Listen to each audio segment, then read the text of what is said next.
बेटी की विदाई। शादी के बाद विदाई का समय था। सोनिया अपनी मां से मिलने के बाद अपने पिता से लिपट कर रो रही थी। सोनिया को ऐसे रोते देखकर वहां पर मौजूद सभी लोगों की आंखें नम थीं।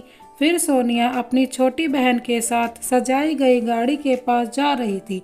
दुल्हा कुणाल अपने खास मित्र विवेक के साथ बातें कर रहा था। विवेक बोलता है, यार कुणाल, सबसे पहले घर पहुंचते ही किसी होटल में जाकर बढ़िया खाना खाएंगे। यहाँ तेरा ससुराल में खाने का मजा नहीं आया। तभी पास में खड़ा कुणाल का छोटा भाई आकाश बोला, हाँ यार, पनीर कुछ ठीक नहीं लगा और रसमलाई में रस ही नहीं था।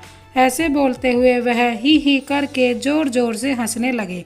कुणाल भी बोलने में पीछे नहीं रहा। वह बोला, अरे घर पहुंचने के बाद ही हम लोग होटल चलेंगे, जो खाना है खा लेना। मुझे भी यहाँ खाने में मज़ा नहीं आया, रोटियाँ भी गर्म नहीं थीं। अपने पति के मुंह से यह शब्द सुनते ही सोनिया, जो गाड़ी में बैठने ही जा रही थी, वापस मुड़ी और भागकर अपने पिताजी के पास गई। फिर जाकर सोनिया अपने पिताजी को बोली, मैं ससुराल नहीं जाऊंगी पिताजी, मुझे यह शादी मंजूर नहीं है। यह शब्द उसने इतनी जोर से बोले कि सब लोग हक्के बक्के रह गए। सब कोई नज़दीक आ गए। सोनिया के ससुराल वालों पर तो जैसे पहाड़ टूट पड़ा। मामला क्या था यह किसी की समझ में नहीं आ रहा था। तभी सोनिया के ससुर श्यामलाल जी ने आगे बढ़कर सोनिया से पूछा, लेकिन बात क्या है बहू? शादी हो गई है, विदाई का समय है, अचानक क्या हुआ कि तुम शादी को नामंजूर कर रही हो? उसके पति का तो संसार ही लुटने जा रहा था। वह भी सोनिया के पास आ गया और उसके दोस्त भी। सब लोग जानना चाहते थे कि आखिर ऐन वक्त पर ऐसा क्या हुआ कि दुल्हन ससुराल जाने से मना कर रही है। सोनिया ने अपने ससुर जी से कहा, बाबूजी, मेरे माता पिता ने अपने सपनों को मारकर हम बहनों को पढ़ाया लिखाया व काबिल बनाया है। आप जानते हैं एक बाप के लिए बेटी क्या मायने रखती है। आप व आपका बेटा नहीं जान सकते, क्योंकि आपके कोई बेटी नहीं है। सोनिया रोती हुई बोले जा रही थी, आप जानते हैं मेरी शादी में और बारातियों की स्वागत में कोई कमी ना रह जाए, इसलिए मेरे पिताजी पिछले 4 महीनों से रात को 1-2 बजे तक जागकर मेरी माँ के साथ योजना बनाते थे। खाने में क्या बनेगा, रसोइया कौन होगा।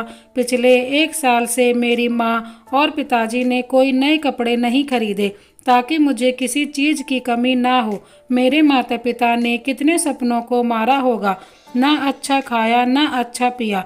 बस उनका एक ही ख्वाहिश थी कि मेरी शादी में कोई कमी ना रह जाए। आपके बेटे को रोटी ठंडी लगी, उनके दोस्तों को पनीर में गड़बड़ लगी और मेरे देवर को रसमलाई में रस ही नहीं मिला।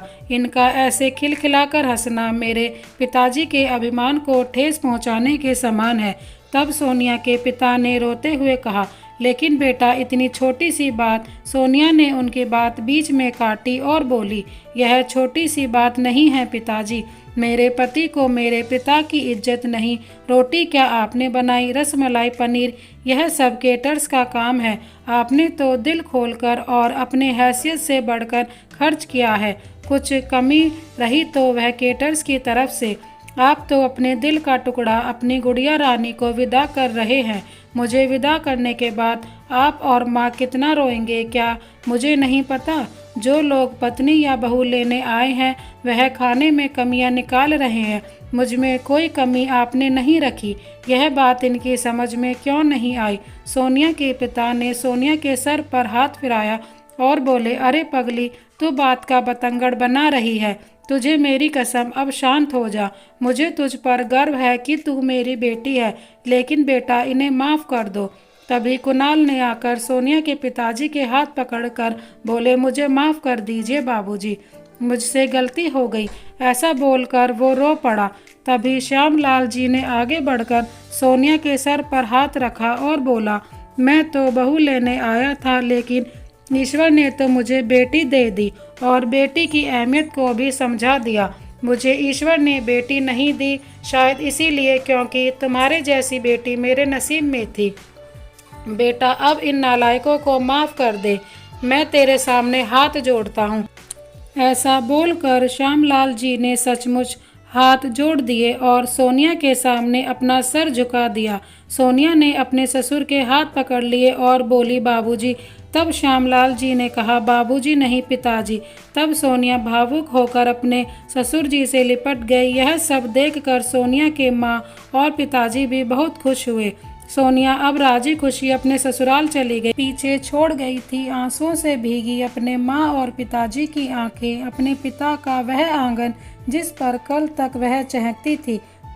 दोस्तों, कभी भी किसी शादी में जाएं तो खाना चाहे कि कैसे भी क्यों ना बना हो, लेकिन उसमें कुछ कमियां मत निकालिए, क्योंकि उस खाने में एक पिता के कितने मेहनत और अरमान छुपे होते हैं। ये कहानी आपको कैसी लगी कमेंट बॉक्स में ज़रूर बताएं। Thanks for watching this video. Please subscribe my channel. Thank you.